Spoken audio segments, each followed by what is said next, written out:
अरे रे रे रे, ये मैं तो स्वर्ग आ गया। कहाँ वो मालिक की दिन रात की सेवा और दिन भर की कुटाई, फिर चारे में वही घास फूस और चूना पानी। लेकिन यहाँ तो अमृत है। आज बड़ा शिकार करूंगा। कई दिन से खाना नहीं खाया हूँ। जोरों से भूख लग रही है, बस कोई हाथ लग जाए। तभी गधा मटकते हुए शेर के पास आ पहुंचा। शेर थोड़ा चौंकता है, फिर बोलता है, अरे वाह, शिकार खुद चल के आया है, वो भी इतना हट्टा कट्टा। मजा आएगा। अरे बाप रे, ये शेर है क्या? जंगल में ये भी होता है? ये मैंने सोचा क्यों नहीं। कोई उपाय ढूंढना पड़ेगा, जान बचानी ही पड़ेगी। प्रणाम शेर महाराज, मैं तो आपको ही ढूंढ रहा था। ना जाने कितने जंगल का दौरा किया है, तब जाके आपके बारे में मालूम चला है। अरे ये क्या बोल रहे हो? भला तुम मुझे क्यों ढूंढ रहे थे? मैंने क्या कर दिया है? मैं एक देवदूत हूँ। मेरा नाम गधा प्रसाद है।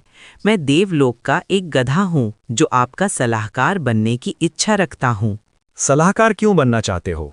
मैंने तो आज तक कोई महान काम नहीं किया। यही तो आपकी महानता है। आप न जाने कितने बढ़िया काम करते हैं, कितने प्राणियों को मुक्त किया है और कई जानवरों पर तो दया भी की है। यही तो आपकी महानता है। अरे वाह, कितना मीठा बोलते हो। तुम्हारी कही एक एक बात सही है, लेकिन मैं फिर भी तुम्हें सलाहकार नहीं बना सकता। मेरा एक पहले से ही सलाहकार मौजूद है। आप मुझे कोई मंत्री बना लीजिए ताकि मैं आपकी सेवा कर सकूं। शेर कुछ देर सोचता है। ठीक है, तुम मेरे दाहिने हाथ बन जाओ। मैं जब भी कोई बड़ी मुसीबत में फंस जाऊं तो वहां से निकालने की तरकीब बताओगे। गधा शेर के साथ चला जाता है। वहां उसे एक लोमड़ी दिखाई देती है। महाराज, ये कौन है? इस जंगल का तो नहीं लगता। ये देवदूत है, गधा है। ये मेरी सेवा करने के लिए आया है और मैंने इसे अपना दाहिना हाथ बना लिया है। ये मेरी रक्षा करेगा। क्या? अगर ये दाहिना हाथ है तो मैं क्या हूँ? मैं आपकी एक भरोसेमंद सलाहकार हूँ। मेरी राय है कि किसी भी अनजान पर भरोसा करना सही नहीं है। ये देवलोक से आया है, इसे हल्के में मत लो। खास मेरे लिए आया है, और तो और ये मेरा फैन भी है। लोमड़ी को गधे पर पूरा शक था, फिर भी शेर के कहने से वो शांत हो गया। गधे, आज मेरे साथ शिकार पर चलो। आज हम हिरण का शिकार करेंगे और तुम इसी बहाने मेरी ताकत देखोगे। अरे यार, ये नाटक तो भारी पड़ने वाला है। कोई मौका देखकर खिसक लूंगा। जी महाराज, आज मैं आपकी ताकत को लाइव देखूंगा। चलिए चलते हैं। दोनों शिकार के लिए निकल जाते हैं। रास्ते में कोई हिरन नजर नहीं आता और ना ही कोई अन्य जानवर। परेशान होकर शेर कहता है, अरे भाई गधे, कोई भी हिरण नजर नहीं आ रहा है। लगता है सभी अपने अपने मांद में छिप गए हैं। कल हम दोबारा आएंगे, कल हिरण जरूर मिलेगा। गधा दिन भर घूम घूम के थक गया था। वो कहता है, जी जरूर शेर महाराज, हम कल आएंगे। रास्ते भर गधा तरकीब ढूंढता हुआ जाता है। कल फिर मुझे ले जाएगा। अगर कल शिकार नहीं मिला तो परसों ले जाएगा। अगर उस दिन भी नहीं मिला तो भूख से मुझे ही खा जाएगा। मुझे कुछ करना होगा। चलो भाई गधे, आज बड़ा हिरण का शिकार करेंगे और खूब दावत उठाएंगे। गधा फिर मुंह लटकाए उसके साथ चलने लगा। रास्ते में उनको एक हिरन दिखाई दिया। शेर ने उसका पीछा किया और थोड़ी देर बाद वापस खाली हाथ आया। अरे, ये भी शिकार हाथ से निकल गया। अब मेरे पेट में चूहे दौड़ रही हैं। अब तो मुझे करेला भी मीठा लगने लगेगा। जिसका डर था वही हुआ। अगर अभी कुछ नहीं बोला तो हमेशा के लिए चुप हो जाऊंगा। अपना नया दांव खेलने के समय आ गया है। मैं जानता था शेर महाराज, हमें शिकार नहीं मिलेगा, क्योंकि आपके नसीब में अब मांस खाना नहीं लिखा है। अब आपके नसीब में फल सब्जियां खाना लिखा है। क्या मैं एक शेर होकर फल सब्जियां खाऊंगा? भला ये कैसे संभव है? ये मुझसे नहीं होगा। जरूर होगा। जब मैं धरती पर आया तो मुझे बोला गया कि शेर को फल खिलाना, जिससे उसकी ताकत और भी बढ़ जाएगी, उसका रंग निखर जाएगा, वो और दयालु हो जाएगा। अगर ऐसी बात है तो मैं जरूर फल सब्जियां खाऊंगा। गधे, तुम मेरे लिए अच्छे अच्छे स्वादिष्ट फल लाना ताकि मैं जवान दिखूं।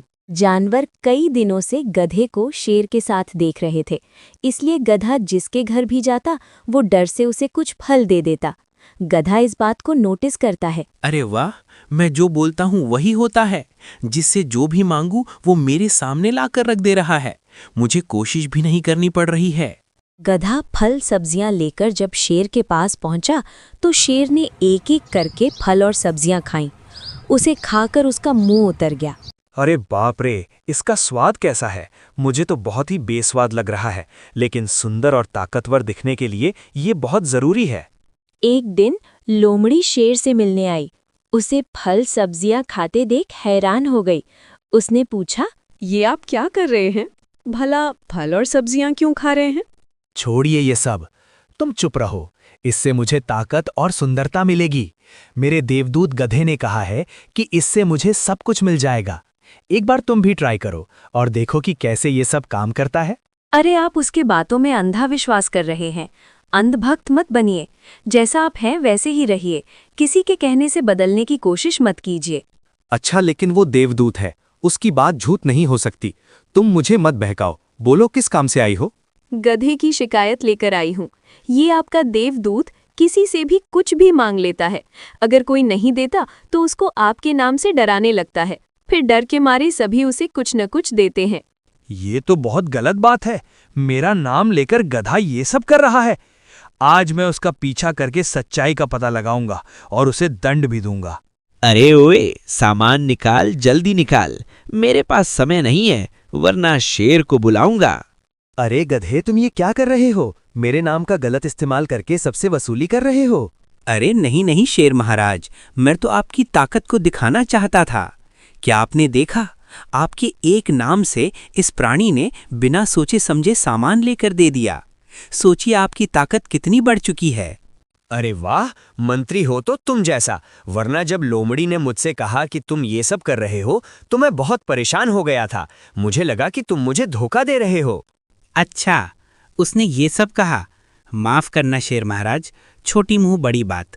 वो लोमड़ी आपको राजा के पद से हटाना चाहती है। उसने आपसे जरूर बोला होगा कि फल सब्जियां ना खाओ, आप कमजोर हो जाओगे। अरे हाँ, उसने बिल्कुल ऐसा ही बोला है। लेकिन तुम्हें कैसे पता? वह आपको कमजोर करना चाहती है और बदले में आपकी जगह खुद राजा बनना चाहती है। मैं तो कहता हूँ आप उसे सलाहकार के पद से हटा दें। अरे दुष्ट लोमड़ी, तू मुझे कमजोर करके मेरा पद लेना चाहती है। तू मुझे मारना चाहती है। लेकिन ऐसा कभी नहीं होगा। ये आप क्या कह रहे हैं? भला मैं आपको क्यों मारना चाहूंगी? आप तो मेरे महाराज हैं। बल्कि मुझे तो लगता है कि गधा आपको कमजोर बनाकर आपकी जगह लेना चाहता है। मुझे सब मालूम हो गया है। तू मेरे जंगल से निकल जा और कभी भी अपना चेहरा मत दिखाना, वरना मुझसे बुरा कोई नहीं होगा। लोमड़ी शर्मिंदा होकर वहां से चली जाती है और एक पेड़ के पास बैठकर सोचने लगती है। इस गधे ने बड़ी चालाकी के साथ मुझे शेर से दूर कर दिया और पूरी तरह से राजा वाला जीवन जी रहा है। लेकिन समय सबका आता है। मेरा भी समय आएगा, तब इसे बताऊंगी। अरे यार गधे, मैं इतना कमजोर क्यों फील कर रहा हूँ? क्या मेरे खाने में किसी चीज की कमी है? अरे शेर महाराज, अब आपको और फल सब्जियां खानी चाहिए। समय के साथ आपके शरीर को इन चीजों की और आवश्यकता है, इसलिए खाते रहिए। इधर लोमड़ी को जब शेर ने निकाला था, उसके खाने के लाले पड़ गए थे। अरे यार, क्या खाऊं? कोई भी भोजन पानी नहीं मिल रहा है। कितनी भूखमरी की नौबत आ गई है। तभी उसके पास एक भालू आता है। सुनो लोमड़ी, क्या तुमने मेरे गधे को देखा है? मैंने कुछ दिन जंगल में बिताने के लिए कहा था, मगर अब तक वो घर नहीं आया है। क्या बोला तुमने? गधा? तो वो महान देवदूत गधा तुम्हारा है? हाँ, वो मेरा ही गधा है। क्या तुमने उसे देखा है? जरूर, डाल में कुछ काला है। गधे ने देवलोक की बात की थी। यहाँ तो अलग ही देवता खड़ा है। एक बार जरा इसे किनारे लगाती हूँ। अरे भालू भाई, वो गधा तो शेर महाराज का खासम खास है। शेर महाराज कहते हैं कि वो देवलोक का गधा है। मैं तो उसकी खास दोस्त हूँ। आप ठहरिए, मैं उसे अभी बुलाकर लाती हूँ। लोमड़ी सीधे गधे के पास जाती है और उससे कहती है, अरे गधे भाई, तुमसे मिलने कोई भालू आया है। वो कहता है कि तुम उसके हो। जरा मुझे बताओगे कि क्या बात है? गधा थोड़ा डर जाता है और कहता है, अरे नहीं नहीं, मैं देवदूत हूँ, इसलिए हर कोई मुझे अपना बनाना चाहता है। तुम यहीं रुको, मैं उसे समझा बुझाकर भगा देता हूँ। गधा तुरंत भालू के पास पहुंचा। अरे थोड़ी देर रुक नहीं सकते थे? कितनी बार बोला है, जैसे ही काम खत्म हो जाएगा मैं तुम्हें सूचना दे दूंगा। अरे कब सूचना दोगे? कई दिन हो गए तुमसे, छोटा सा काम नहीं हो पा रहा है। एक मामूली शेर ही तो है। उसके साथ एक चालाक लोमड़ी भी तो थी। वो हर काम में अपना टांग अड़ाती थी। बड़ी मुश्किल से उससे पीछा छुड़ाया है। बस कुछ और दिन, फिर शेर कमजोर हो जाएगा, फिर तुम उसे खत्म कर सकते हो। तभी शेर और लोमड़ी वहां आ पहुंचे। लोमड़ी ने शेर को इस बात की सूचना दे दी थी। देखा आपने, ये इस भालू का जासूस है।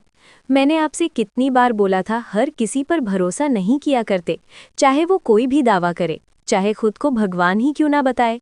गद्दार बड़ी खतरनाक चाल चली थी।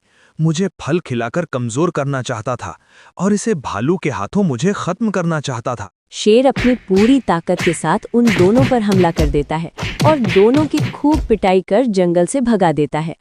तुम ही मेरे सच्चे और बुद्धिमान सलाहकार हो। आज मैं तुम्हें इस जंगल का मुख्यमंत्री बनाता हूँ।